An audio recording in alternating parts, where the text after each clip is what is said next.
আল্লাহ বলে, আজরাইল আমি বলছি সব ধ্বংস করে দিব, তুইও থাকতে পারবি না। সেদিন মালাকুল মউত আজরাইল একটা চিৎকার মারবে। আল্লাহ নবী বলেন, সেদিন যদি প্রাণীকুল বেঁচে থাকতো রে, আজরাইলের চিৎকারে সেদিন মানুষ মারা যাইত। যদি কেউ বেঁচে থাকতো, এত বিকট আওয়াজ দিয়ে চিৎকার মারবে আর বলবে, আল্লাহ আমাকে কি কোনোভাবে ছেড়ে দেওয়া যায় না? আল্লাহ বলেন, সব ধ্বংসের মধ্যে তুইও ধ্বংস হবি। সেদিন আজরাইলও ধ্বংস হয়ে গেছে। এখন বলুন বাকি আছে কে? আরো জোরে, ওয়ায়াবকা ওয়াজহু রাব্বিকা যুল জালালি ওয়াল ইকরাম। আল্লাহ বলেন, সব ধ্বংস হয়ে যাবে, যিনি থাকবেন তিনি কে? আরো জোরে, যিনি বেঁচে থাকবেন তিনি আল্লাহ। আল্লাহ তখন সব ধ্বংস করে দেওয়ার পরে এবার আল্লাহ নিজেই বলবেন, লিমানিল মুলকুল ইয়াউম। এই পৃথিবীর রাজা বাদশারা কোথায় রে? পৃথিবীতে আমি তোদেরকে পাঠাইছি, আমি পাঠানোর পরে ক্ষমতা দিলাম। ক্ষমতা পাইয়া ক্ষমতার অপব্যবহার যারা করছস, আমি তোদেরকে দুনিয়া নামক জায়গায় পাঠাইছিলাম। ক্ষমতা পাইয়া মানুষের উপরে জুলুম করছস। ইদা জুলজিলাতিল আরদু জিলজালাহা ওয়া আখরাজাতিল আরদু আসকালাহা وقال الإنسان ما لها। আল্লাহ রাব্বুল আলামিন বলেন, জমিনের মধ্যে যখন ভূমিকম্প হবে, জালজালা শুরু হবে, কোন সময়? ইসরাফিল আলাইহিস সালাতু ওয়াস সালাম যখন সিংহায় ফুঁক দিবে, তখন একটা বিকট আওয়াজ হবে। একদিকে বিকট আওয়াজ হবে, যত সময় যাবে এটা বিকট থেকে বিকট হবে, বিকট থেকে বিকট হবে। নয়েজ দে একটু কমান, মাস্টারটা একটু লামান। ইযা জুলজিলাতিল আরদু জিলজালাহা।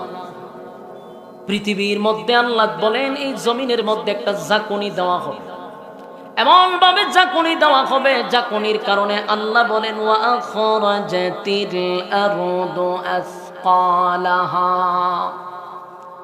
ঝাঁকুনির কারণে জমিনের মধ্যে যখন ঝাঁকুনি শুরু হবে, তখন জমিনের ভিতর থেকে দামি দামি দামি দামি সম্পদগুলা বাহির হয়ে যাবে। এই জমিনের নিচে কিন্তু দামি দামি সম্পদ আছে, হীরামণি মুক্তা, দামি দামি সম্পদগুলা জমিনের নিচে আছে, যেগুলা এক সময় জমিন সে উগলায়া দিবে। জমিন কি করবে? জমিন উগলায়া দিবে। জমিনের ভিতর থেকে সম্পদগুলি জমিন বাহির করে দিবে। তখন আল্লাহ বলেন, ওয়াকালাল ইনসানু মা লাহা। এই দৃশ্য দেখার পরে মানুষ বলতে থাকবে, জমিন রে তোমার কি হয়ে গেল? জমিনের ভিতর থেকে যখন দামি দামি দামি দামি সম্পদগুলা বাহির হইতে থাকবে, তখন মানুষ বলবে, ওয়াকালাল ইনসানু মা লাহা। জমিন তোমার কি হয়ে গেল?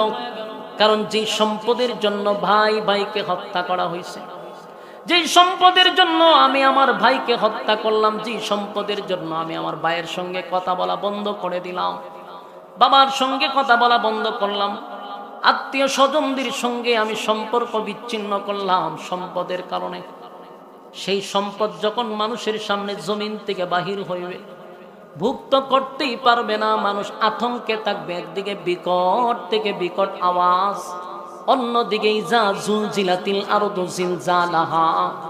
জমিনের মধ্যে শুরু হবে ঝাঁকুনি আর ঝাঁকুনি। ঝাঁকুনির কারণে ভয়াবহ একটা পরিস্থিতি শুরু হয়ে যাবে রে। মানুষের মধ্যে আতঙ্ক সৃষ্টি হয়ে যাবে। আসমান, মাথার উপরে আমাদের আসমান আছে কমপক্ষে 7টা, পায়ের নিচে জমিন আছে, আসমান আছে, উপরে আসমান, সূর্য আছে, চন্দ্র আছে, গ্রহ আছে, নক্ষত্র আছে। এই যে সূর্যটা আমাদের সামনে দেখতে যদিও এতটুক বড় দেখা যায়, বর্তমান বিজ্ঞান বলে এই সূর্য পৃথিবীর থেকে 13 লক্ষ গুণ বড়। আসেনি আপনাদের বাগানের ভিতরে? সুবহানাল্লাহ, আছে? এই পৃথিবীর থেকে কত লক্ষ গুণ বড়?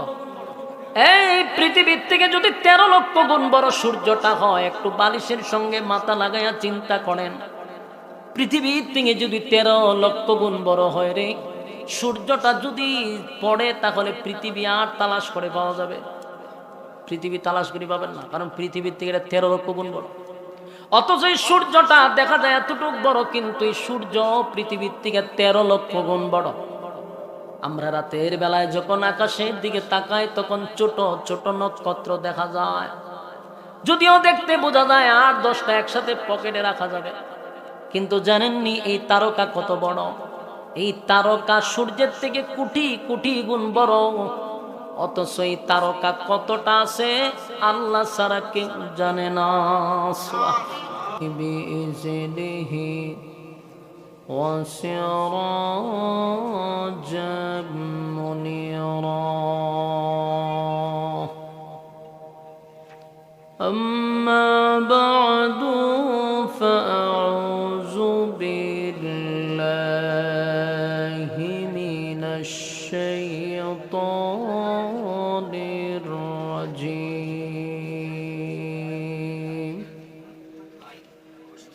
بسم الله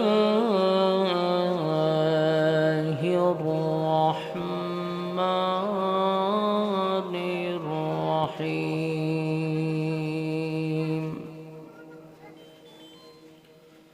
إذا زلزلت الأرض زلزالها وأخرجت الأرض أثقالها وقال الإنسان ما لها يومئذ تحدث أخبارها بأن ربك أوحى لها يومئذ يصدر الناس أشتاتا ليروا أعمالهم فمن يعمل مثقال ذرة شرا يره صدق الله العظيم وصدق رسوله النبي الكريم ونحن على ذلك من الشاهدين والشاكرين والحمد لله رب العالمين درود الشريف পড়ি اللهم صل على محمد وعلى آل محمد كما صليت على إبراهيم وعلى آل إبراهيم إنك حميد مجيد اللهم بارك على محمد وعلى آل محمد كما باركت على إبراهيم وعلى آل إبراهيم إنك حميد سرے دنیا تے کیا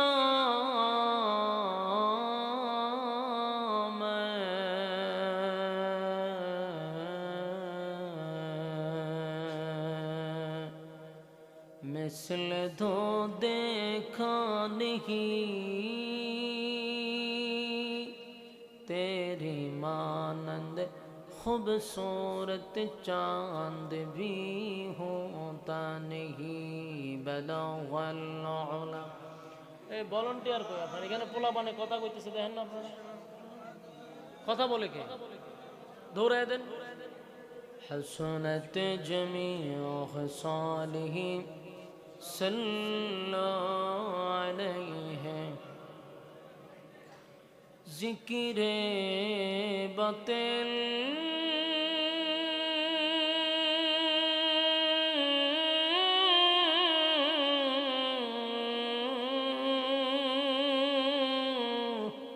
खो हटा दे दिल से रब जिक्र में तेरे लगा दे रोज शाब ला इलाहा जुड़े जुड़े ला इलाहा इल्लल्लाह ला इलाहा ला इलाहा है पता है इल्लल्लाह ला इलाहा इल्लल्लाह ला इलाहा ला इलाहा इल्लल्लाह मुहम्मदुर रसूलुल्लाह सल्लल्लाहु अलैहि वसल्लम। আলহামদুলিল্লাহ, আলীনগর চা বাগান রাহে নাজাত ইসলামী যুব সংগঠন এর উদ্যোগে তাফসীরুল কোরআন মাহফিলের সম্মানিত সভাপতি হযরত মাওলানা কারি মোহাম্মদ রিয়াজউদ্দিন সাহেব, আরও সভাপতিত্ব করছেন জনাব মোহাম্মদ নিয়ামুল হোসেন চকদার সাহেব। বিশেষ করে আজকের মাহফিলের যিনি মধ্যমণি, আমির আঞ্জুমানে হেফাজত ইসলাম শাইখুল হাদিস আল্লামা মুফতি রশিদুর রহমান ফারুক পীর সাহেব ক্রিয়া আদায় করা দরকার। এত বড় একজন বুজুর্গের আগমন আপনাদের এই এলাকায়, এটা আসলেই অত্যন্ত গর্বের, আনন্দের। আল্লাহ তাআলা ওনাকে সুস্থতার সাথে মাহফিল পর্যন্ত পৌঁছায় দেক, আমিন। ওয়াজ করেছেন হযরত মাওলানা নুরুল মুত্তাকিন জুনায়েদ সাহেবজাদায়ে মাতুব্বরী।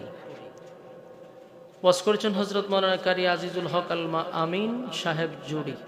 দিগার অতিথিবৃন্দ, মুআজ্জাজ মুকাররম হযরত উলামায়ে কেরাম, উপস্থিত আছেন আমার সামনে নওজোয়ান তরুণ যুবক ভাইরা এবং মুরব্বিয়ানে আযম। আওয়াজ যতটুকু দূরে যায় অবস্থানরত পর্দানিশী মা ও বোনেরা, সকলকে আমার অন্তঃস্থল থেকে জ্ঞাপন করছি মোবারক, শুকরিয়া আদায় করছি যে রব্বে কারীম মুসলমানের ক্লান্তি লগ্নে ফিতনা ফাসাদের এই জামানায় বরকতি এক মজলিসে আলেমদের সোহবতে সুস্থ অবস্থায় দ্বীনি কিছু কথা শোনার উদ্দেশ্যে আসার এবং বসার তৌফিক দান করেছেন, সেই রবের দরবারে শুকরিয়া আদায় করি আলহামদুলিল্লাহ। লক্ষ কোটি দুরুদ এবং সালাম আল্লাহর সৃষ্টির প্রধান আকর্ষণ জনাবে মুহাম্মদুর রাসূলুল্লাহ সাল্লাল্লাহু আলাইহি ওয়াসাল্লামের উপর। সম্মানিত আলীনগরবাসী, মাইকের আওয়াজ যতটুকু দূরে যাচ্ছে আপনাদেরকে আমি বিনয়ের সাথে বলবো, যতটুকু দূরে মাইকের আওয়াজ যাচ্ছে যারা শুনতে পাচ্ছেন, বেহুদা সময় নষ্ট না করে, অনর্থক কথাবার্তা না বলে এই বরকতি মজলিসে চলে আসুন। বেহুদা সময় আমরা নষ্ট না করি। আমরা যদি আগামীকাল বেঁচে থাকি তাহলে আড্ডা মারা, গল্প করার সুযোগ আমাদের আছে, ঠিক না? বেঁচে থাকলে আগামীকালকে রাস্তাঘাটে দাঁড়ায় আড্ডা মারতে পারবো, বেঁচে থাকলে গল্প করতে পারবো, ঠিক না? কিন্তু বেঁচে থাকলেও আগামীকাল এই মাহফিলটাতে বসতে পারবো না। বাচ্চাটার এখন এটা বন্ধ করতে, কিয়ামতের একটা আলামত। ছোট ছোট পোলা মানে এখন ভিডিও করে। আমি মাইকের আওয়াজ যতটুকু দূরে যায় আমি সবারকে বলবো যে দেখেন, বেঁচে থাকলে আপনি গল্প করতে পারবেন, কিন্তু বেঁচে থাকলে আগামীকালকে এই মাহফিলটা পাবেন না। এই জন্য আপনার সময়টাকে কাজে লাগান। আপনাদের শুকরিয়া আদায় করা দরকার যে উলামায়ে কেরাম এখানে আসছে, বিশেষ করে বরুণার পীর সাহেব, ওনারে পাওয়াই জানা, আমরাই পাই না। এই জায়গাতে আপনারা নিয়ে আসছেন, আন মৌসুম, এই সুবাদে পাইছেন। দোকান পাট বন্ধ করে, ঘরের দরজা বন্ধ করে চলে আসুন। বলনেওয়ালার বলার মতো একটা পরিবেশও লাগে। একটা বক্তা যে কথা বলে তার একটা পরিবেশও দরকার। কথা তো ভিতর থেকে বাইরেতেই হবে, বাইরিবার পরিবেশটা আপনারা করে দিতে পারেন নাই। এত দূর থেকে আয়সা যদি মাঠের পরিস্থিতি এই দেখতে হয়, যারাই আছে এর মধ্যে কিছু কথা কই বসে বসে, ওইখানে দাঁড়ায় কথা কয়, রাস্তায় দাঁড়ায় কথা কয়। তো আমি আপনাদেরকে বলবো, ভালো কাজে চাইলেই মানুষ শরিক হতে পারে না। ভালো কাজে শরিক হইতে গেল কি লাগে? আল্লাহর পক্ষ থেকে সেই তৌফিকের দরকার। আল্লাহ যারে ভালোবাসে তাকে ভালো কাজ করার সুযোগ করে দেয়। এই জন্য এই সুযোগটা কাজে লাগান, বেহুদা সময় আমরা নষ্ট না করি। দুনিয়ার সব কাজকর্ম পিছনে রেখে বরকতি মজলিসে আমরা বসে যাই। কর্তৃপক্ষর কমিটি রাহে নাজাত ইসলামী যুব সংগঠনের পক্ষ থেকে প্রত্যেকটা আলোচককে একটা বিষয় নির্ধারণ করে দেওয়া হয়েছে, কোন সাবজেক্টের উপরে আপনি আলোচনা করবেন, এরকম একটা বিষয় দেওয়া হয়েছে। এটা দেওয়াতে ফায়দা হইল কি, আপনারা একটা সাবজেক্টের ভিতরে আলোচনা শুনতে পারবেন, ডাইনে বামে যাওয়ার কোনো সুযোগ নাই। এই জন্য আমরা যদি মনোযোগ দিয়ে শুনি, কথা যদি না বলি, সবচেয়ে বিরক্তি হইল কথা। এই জন্য কথা আমরা না বলি, কথা বললে মনোযোগ নষ্ট হয়, যিনি বলে তার কথা বলার যে একটা মনোযোগী, এটা নষ্ট হয়। আর আপনারা প্রত্যেকে মাশাআল্লাহ একজন করে বাচ্চা নিয়ে আসছেন, প্রত্যেকে একজন একজন করে বাচ্চা নিয়ে আসছেন। তো বাচ্চা যারা নিয়ে আসছেন একটু পিছনে বসলে ভালো হয়। ছোট মানুষ, তারা কথা বলবেই, এরা তো আর আমাদের মতো বুঝে না। এই জন্য আপনারা বুঝদার যারা একটু পিছনে নিয়ে বসবেন, যাতে কথা বললে সামনে না আসে। আমার একটা সাবজেক্ট দেওয়া হয়েছে, কোরআন শরীফে 114টা সূরা আছে। 114 সূরার মধ্যে 99 নাম্বার সূরা। কত নাম্বার? 99 নাম্বার সূরা। সূরাটার নাম হলো সূরা জিলজাল। এই জিলজাল বাংলা অর্থ হলো ভূমিকম্পের সূরা। বলুন বাংলা অর্থ কি? ভূমিকম্প। ভূমিকম্প। তাহলে ভূমিকম্প নামক একটা সূরা আছে কোরআনে, আর এই সূরাটার নাম হলো সূরা জিলজাল। পৃথিবীতে ভূমিকম্প হচ্ছে, মাঝে মধ্যে দেখেন না ভূমিকম্প হয়, 4 মাত্রার 5 মাত্রার ভূমিকম্প হয় কয়েক সেকেন্ড। এই কয়েক সেকেন্ডের ভূমিকম্পে কিন্তু তছনছ হয়ে যায়। কিন্তু এই যে কয়েক সেকেন্ড ভূমিকম্প হয়, এই ভূমিকম্পের কথা আল্লাহ কোরআনে বলে নাই। এই ভূমিকম্প নিয়ে এই সূরা নাজিল হয় নাই। এটা যে ভূমিকম্পের কথা আল্লাহ তুলে ধরছেন, এটা বড় ধরনের একটা ভূমিকম্প হবে। এই ভূমিকম্পটা যেদিন হবে সেইটাকেই আমরা বলি কিয়ামত। সেটাকে কি বলি? বড় ধরনের একটা ভূমিকম্প হবে, ওই ভূমিকম্পটাকে আমরা বলি কিয়ামত। কিয়ামত কিন্তু 2 প্রকার, একটা বড় একটা ছোট। কিয়ামতে কুবরা, কিয়ামতে সুগরা। একটা বড় কিয়ামত, একটা ছোট কিয়ামত।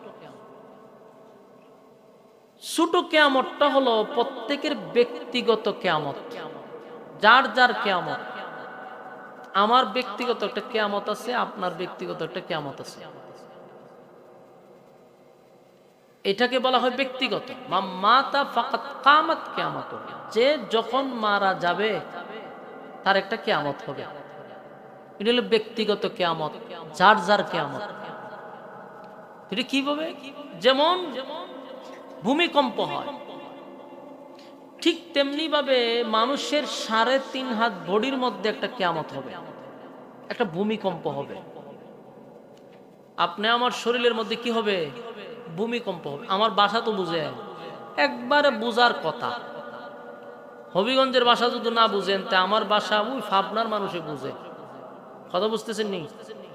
আমি 64টা জেলা ঘুরি, বাংলাদেশের এমন কোনো জেলা নাই যেখানে আমি গেছি না।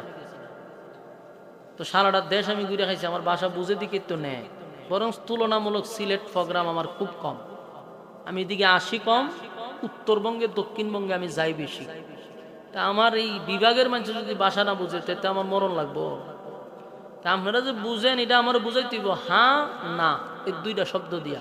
কথা বুঝেননি? হ্যাঁ না, ঠিক বে ঠিক, 2টা বললে আমি বুঝবো যে কথা রিসিভ হইতেছে। এই জন্য একটু হ্যাঁ না বললেন। তো দেখেন, মানুষের 3.5 হাত বডির মধ্যে একটা ভূমিকম্প হবে। এটা আপনার ব্যক্তিগত ভূমিকম্প, এটা আপনার বডিটা ধ্বংস করে দিবে। যেমন ভূমিকম্প হলে পৃথিবী ধ্বংস হয়ে যাবে, ঠিক একটা ভূমিকম্প হবে আপনি আমার শরীরের মধ্যে, যেই ভূমিকম্প হলে আপনার বডি ধ্বংস, সেদিন আপনার প্রাণ পাখিটা উড়ে যাবে। আর এটা যখন বাহির হবে রুহুটা, তখন আপনার শরীরের মধ্যে একটা ভূমিকম্প হবে। পাওয়ের বৃদ্ধাঙ্গুলির থেকে নিয়ে একেবারে মাথার তালু পর্যন্ত একটা ভূমিকম্প হবে। সেই ভূমিকম্পে আপনার শরীরের সমস্ত কিছু বিচ্ছিন্ন করে আপনার রুহুটা বাহির হয়ে যাবে। এটা হিন্দু হোক মুসলিম হোক যে কোনো ধর্মের হোক, প্রত্যেকটা মানুষের উপর একটা কিয়ামত আছে, একটা ভূমিকম্প আছে। এটা আপনার এই বডিটাকেই ধ্বংস করে দেবে। এই জন্য এটাকে বলা হয় ব্যক্তিগত কিয়ামত। এই ব্যক্তিগত কিয়ামত সবার আছে। কথাখন ঠিক না? ঠিক। শুধু মুসলমানেরই আছে? শুধু হিন্দুদেরই আছে? খ্রিস্টান, বুদ্ধ, যত ধর্ম আছে, যে যে ধর্ম পালন করুক, যে যে বর্ণের হোক, যে জাতির হোক, সবার ভূমিকম্প আছে। ভূমিকম্প হওয়ার কারণে আপনার রুহু বাহির হয়ে যায়, শেষ, আপনার বডি শেষ। এখন হিন্দু হইলে এটা চিতায় জ্বালায় দিব, আর মুসলিম হলে এটারে কবরে রেখে দিব। এই ভূমিকম্প হইলে আপনার বডির আর কোনো দাম নেই। এই জন্য এটাকে ব্যক্তিগত কিয়ামত। আমি যদি স্টেজে এখন মারা যাই, তো এখান থেকে আমার ভূমিকম্প শুরু, এখান থেকে আমার কিয়ামত শুরু, ব্যক্তিগত কিয়ামত শুরু। তাহলে ছোট কিয়ামত তো বুঝছেন, ছোট কিয়ামত ব্যক্তিগত কিয়ামত, ছোট কিয়ামত যার যার কিয়ামত, ঠিক না? ঠিক। আরেকটা কিয়ামত হবে সমষ্টিগত। সমষ্টিগত কিয়ামত, যেই ভূমিকম্পে গোটা পৃথিবী লড়বে। এই ভূমিকম্পের কথা সূরা জিলজালে আল্লাহ বলছেন। আল্লাহ শুরুতেই বলেন, ইযা যুলজিলাতিল আরদু জিলজালাহা। জমিনের মধ্যে একটা ভূমিকম্প হবে, একটা ঝাঁকুনি হবে, জমিন কাঁপতে থাকবে, জালজালা শুরু হয়ে যাবে, বিশ্ব পরিস্থিতির পরিসমাপ্তি ঘটে যাবে, পৃথিবী থাকবে না। কখন? যখন সমষ্টিগত ভূমিকম্প হবে, বড় কিয়ামত যখন শুরু হবে। কুল্লু মান আলাইহা ফান, সব ধ্বংস। আছে না যে কিছু থাকবে? কোনো কিছুই থাকবে না, একেবারে সব ধ্বংস হবে। আসমান, জমিন, সূর্য, চন্দ্র, গ্রহ, নক্ষত্র, পাহাড়, পর্বত, সাগর, নদী, নালা, খাল, বিল, কীট পতঙ্গ, যা দেখি যা দেখি না, সব ধ্বংস হয়ে যাবে। কখন? যখন ইসরাফিল আলাইহিস সালাতু ওয়াস সালামের মাধ্যমে যে বাঁশি বাজানো হবে, ওই বাঁশি বাজাইলে হবে সমষ্টিগত কিয়ামত। ইজা জুলজিলাতিল আরদু জিলজালাহা, জমিনের মধ্যে জালজালা শুরু হবে, জমিনের মধ্যে ভূমিকম্প শুরু হবে। এটা হলো সমষ্টিগত। এখন আসুন, সিংহায় যে ফুক দিব, একজনকে আল্লাহ দায়িত্ব দিয়ে রাখছে ফু দিবার লাগে, ওই ফেরেশতা যেদিন ফু দিবে সেদিন আর থাকবে না, সব ভূমিকম্প শুরু হয়ে যাবে। তো কোন রিওয়ায়াতে আসছে 2 বার, কোন জায়গায় আসছে 3 বার, মানে ফুক দেওয়া হবে। এটা আমরা সিংহা কই না, এটা আবার অন্য সিংহা ভাববেন না। আরবিতে বলা হয় সুর, অনফি কফিস সুর। তো এটা ফুক দিবে, সিংহা হাতে নিয়ে দাঁড়ায় আছে, ওখানে এইভাবে লইয়া বই রয়েছে, খালি আল্লাহ অর্ডার দিব আর ফু মেরে দিব, শেষ, দুনিয়া শেষ। আর দুনিয়া কিয়ামত হয়ে যাবে। অলরেডি কিয়ামতের লক্ষণ সব সামনে চলে আসছে, যে লক্ষণগুলো এগুলো অলরেডি প্রকাশ হয়ে গেছে। সমাজে কিয়ামত হওয়ার জন্য যতগুলো লক্ষণ অলরেডি প্রকাশ পাইতেছে কিনা, পাইতেছে। রাসূল বলছে সমাজের মধ্যে জেনা ব্যভিচার বেড়ে যাবে, বাড়ছে না কমছে?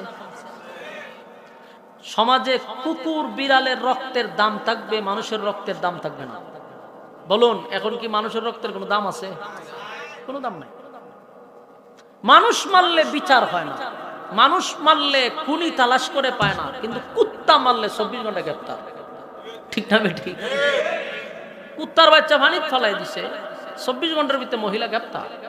কিন্তু মানুষ মারালে যখন পর্যন্ত খুনি বের করতে পারে না।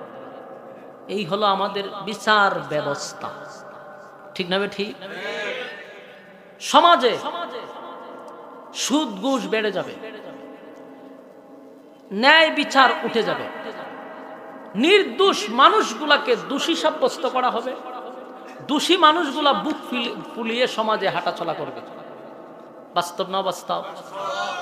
নির্দোষ মানুষ জেলখানায় থাকবে, আর দোষী মানুষগুলা সমাজের সামনে, মানুষের সামনে বুক ফুলিয়ে হাঁটবে। হচ্ছে কি হয় না? আজকে সব জায়গায় জানা ব্যভিচার, কলেজ ভার্সিটি বলেন, স্কুল বলেন, যেখানেই বলেন, কোনো জাত নিরাপত্তা নাই। আপনার মেয়েটাকে আপনি মাদ্রাসায় দিচ্ছেন, স্কুলে দিচ্ছেন, কলেজে দিচ্ছেন, ভার্সিটিতে দিচ্ছেন, যেখানে দিচ্ছেন, আপনার ভিতরে ভয় যে আমার সন্তানটা নিরাপদে ঘরে ফিরতে পারবে কিনা। কেন এগুলা হচ্ছে? সমাজে সঠিক বিচার হচ্ছে না, দর্শনকারীর বিচার হয় না, তাই দর্শন করার আরো তার উৎসাহ বাড়তে থাকে। বিচার হচ্ছে না, বরং যে দর্শন করছে তার তো বিচার হচ্ছেই না, উল্টা নির্দোষ মানুষটাকে ধর্ষণের অভিযোগ দিয়ে জেলখানায় ঢুকানো হচ্ছে। এটা সোনার বাংলাদেশ। ঠিক না বেঠিক? কোনো কিছু যাচাই বাছাই না করেই এখন পর্যন্ত তদন্তই হয় না, একটা মানুষকে দোষী সাব্যস্ত করা হচ্ছে। আপনারা সম্প্রতি একটা ঘটনা দেখতেছেন ফেসবুকের মাধ্যমে, বাংলাদেশে 11 বছরের একটা মেয়েকে ধর্ষণের অভিযোগ করছে একজন মাদ্রাসার শিক্ষকের বিরুদ্ধে। আমার প্রশ্ন হলো, দোষী যেই হোক তাকে শাস্তি দিতে হবে। ঠিক না বেঠিক? সে যদি ফিরো শাস্তি দিতে হবে। এবং শাস্তি কি?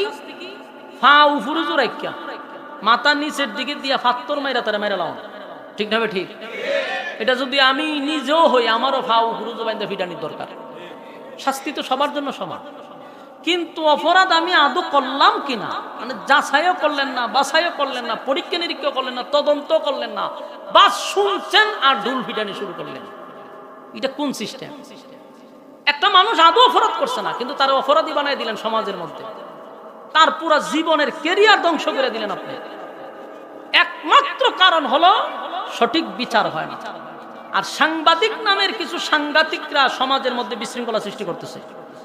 সঠিক প্রচার প্রসার না করে কোন নায়িকা কোন সময় বাথরুম থেকে বেরিয়েছে, কোন নায়িকা কোন কাপড় পরছে, এই সাংবাদিকদের নিউজ হইলো এখন। এটা সমাজের মধ্যে কত ঘটনা ঘটতেছে, এরা ভালো করে নিউজ করে না, সত্যটা প্রকাশ করে না, মিথ্যাগুলি মানুষের সামনে তুলে ধরে। এই যে নেত্রকোনার ঘটনাকে কেন্দ্র করে একজন আলেমকে এইভাবে দোষী সাব্যস্ত করা হয়েছে। আমার কত আগে পরীক্ষা নিরীক্ষা করুক, উনি আসলে দোষী কিনা তদন্ত করা হোক। উনি লাইভে বলতেছে আমি দোষী না, আমাকে আপনার অপবাদ দিবেন না। এখন আমার কথা হলো, উনি যে এই চ্যালেঞ্জ শুনলেন গোটা দেশবাসীর কাছে, ওনার চ্যালেঞ্জটা গ্রহণ করা দরকার না? উনি বলছে প্রয়োজন আপনারা পরীক্ষা করে দেখেনি সন্তান আমার কিনা।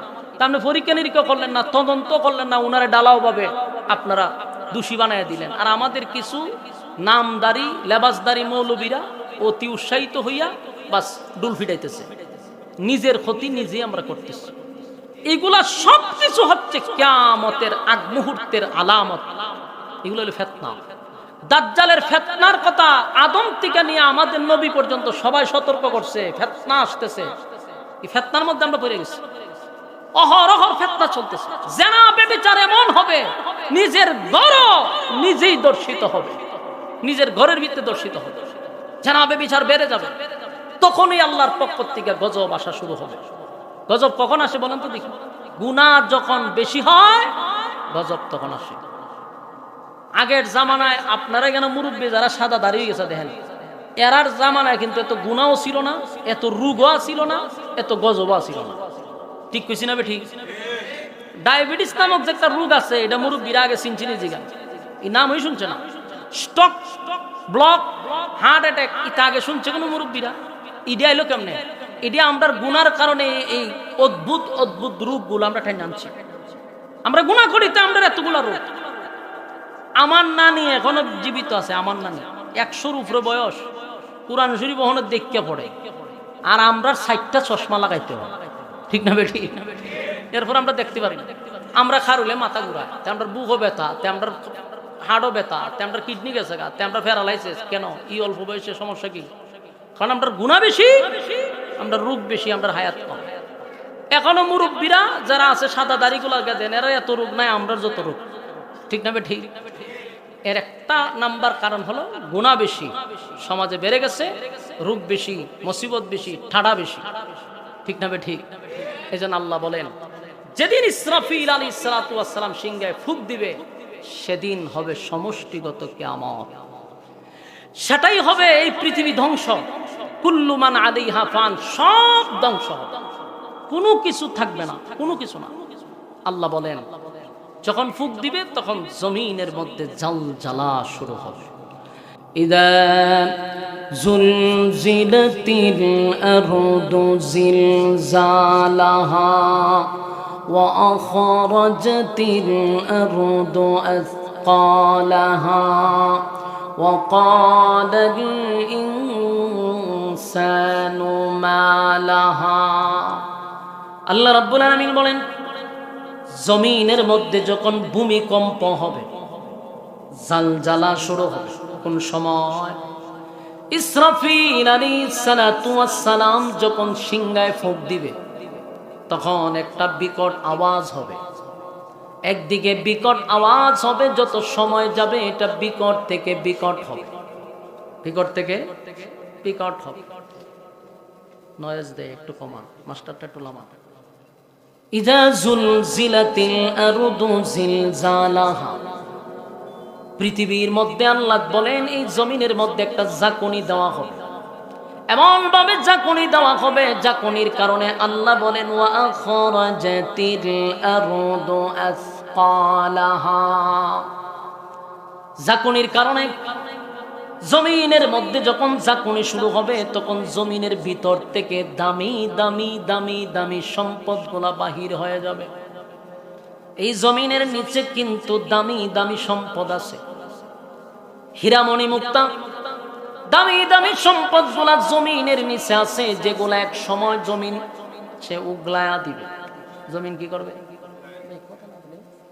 জমিন উগলায়া দিবে।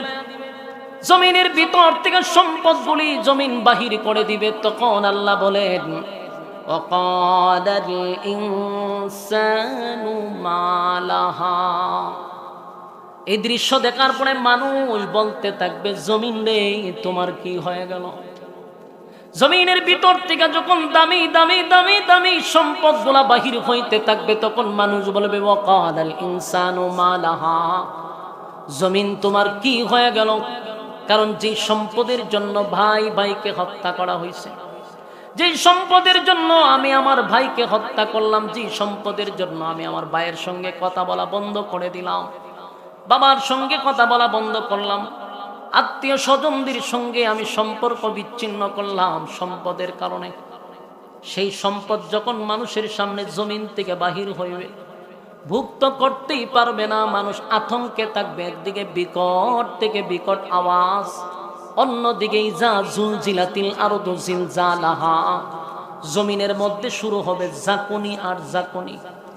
ঝাঁকুনির কারণে ভয়াবহ একটা পরিস্থিতি শুরু হয়ে যাবে রে, মানুষের মধ্যে আতঙ্ক সৃষ্টি হয়ে যাবে।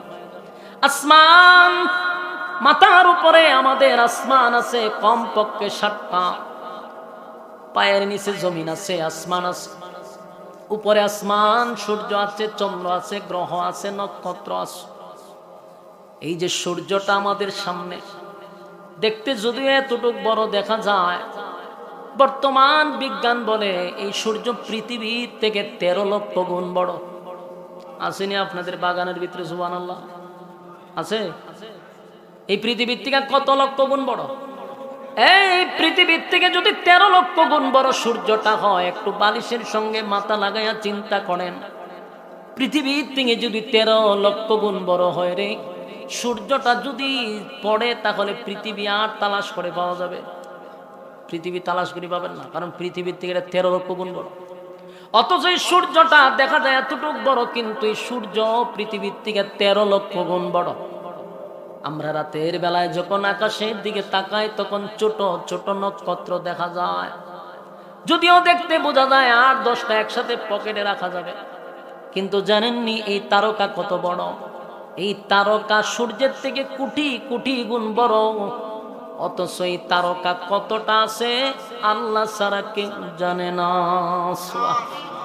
এত তারকা, এক একটা তারকা সূর্যের থেকে বড়। সূর্য পৃথিবীর থেকে 13 লক্ষ গুণ বড়, আবার তারকা সূর্যের থেকে কোটি কোটি গুণ বড়। এমন তারকা আল্লাহ ঝুলায়া রাখছে। তাহলে চিন্তা করেন, এই সূর্য, চন্দ্র, গ্রহ, নক্ষত্র, পাহাড়, পর্বত, সাগর, নদী, নালা, যা কিছু দেখি এবং যা দেখি না, ইসরাফিলে যখন সিংহায় ফুঁক দিবে রে, সবগুলা বিকট আওয়াজে এমন একটা পরিস্থিতি শুরু হবে, একটা পর্যায়ে মানুষের অস্তিত্ব থাকবে না। ওয়াকালাল ইনসানু মা লাহা, মানুষ বলবে জমিন তোমার কি হয়ে গেল? এরপর আল্লাহ বলেন ইয়াউমা ইযিন তুহাদ্দিসু আখবারাহা, সেদিন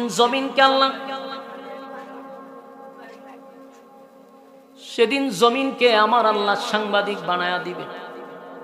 জমিন কথা বলতে থাকবে। জুরে কোন কি বলবে? জমিন কথা বলবে। বড় আশ্চর্যের ব্যাপার, জমিন কথা বলবে।